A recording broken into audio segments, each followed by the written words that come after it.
Hello dear students, our today's topic is classification of local anesthetic agents. Many times this question may be asked into the examination and it carries a good weightage of marks. So let's look at the classification of these local anesthetic agents.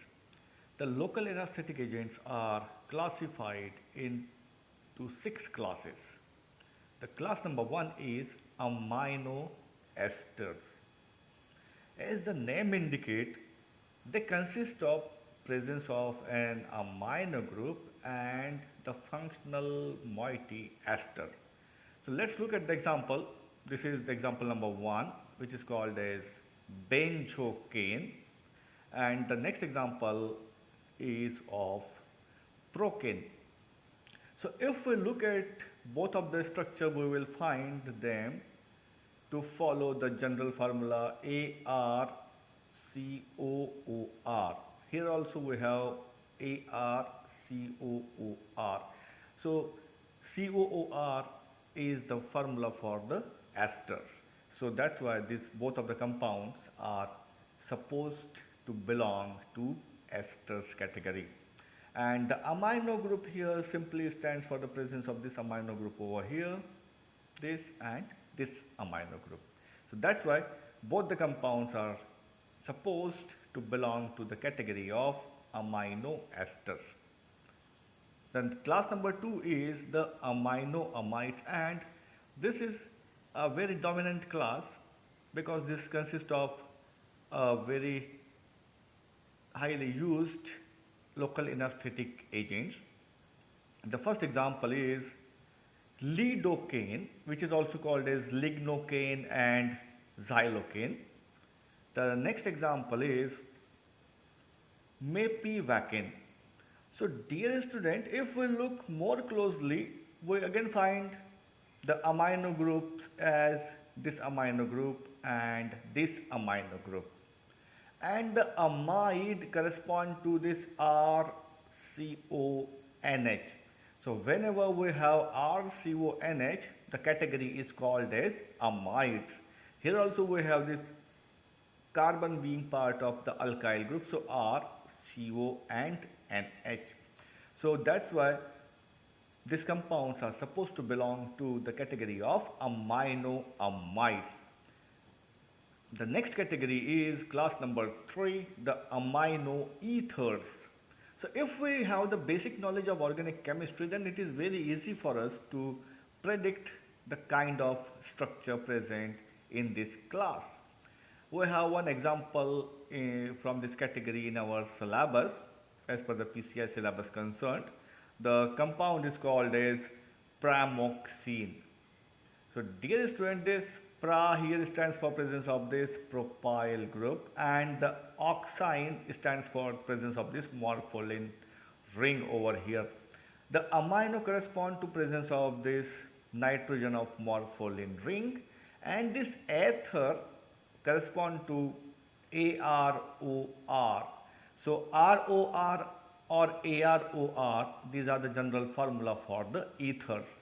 So that's why pramoxine is considered to belong to the amino ethers.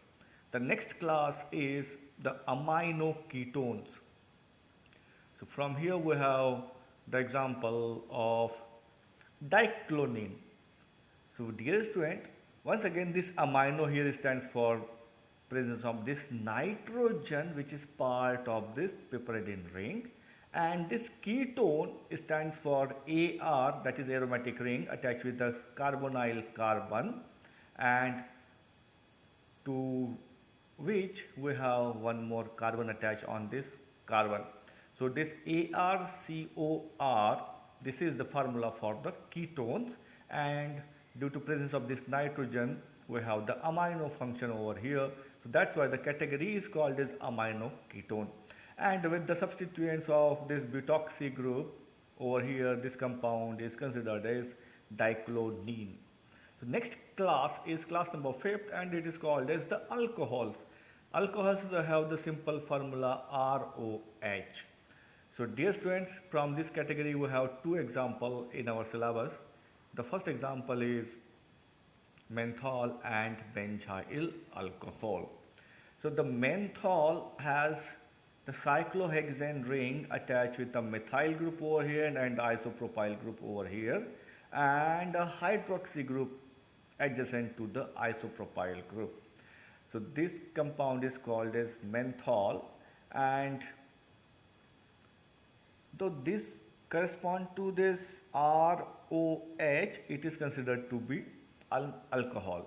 The next is benzyl alcohol. Again, it follows the formula ROH. So that's why it is considered as the alcohol. This group, the C6H5 along with the CH2, is called as benzyl group. So benzyl group is attached over the hydroxy group, that's why it is called as benzyl alcohol. The last class is class number 6 and it is called as the phenols. From this category we have two examples. The first one is eugenol and phenol itself.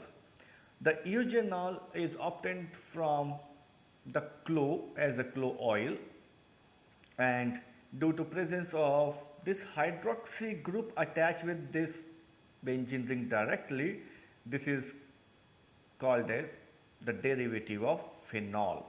And the phenol itself is a good local anesthetic agent also, but it is not used to that much extent. So dear students, the local anesthetic agents are broadly divided into 6 classes. The class number 1 was the amino esters, then was amino amides, then was amino ether, amino ketones, the alcohols and phenols. So whenever a question is there, you must have to write down that the local anesthetic agents are broadly divided into 6 categories, and these are the classes with their examples and the structures of the classical example. So thanks for watching the video. Please like, share and subscribe. Thank you.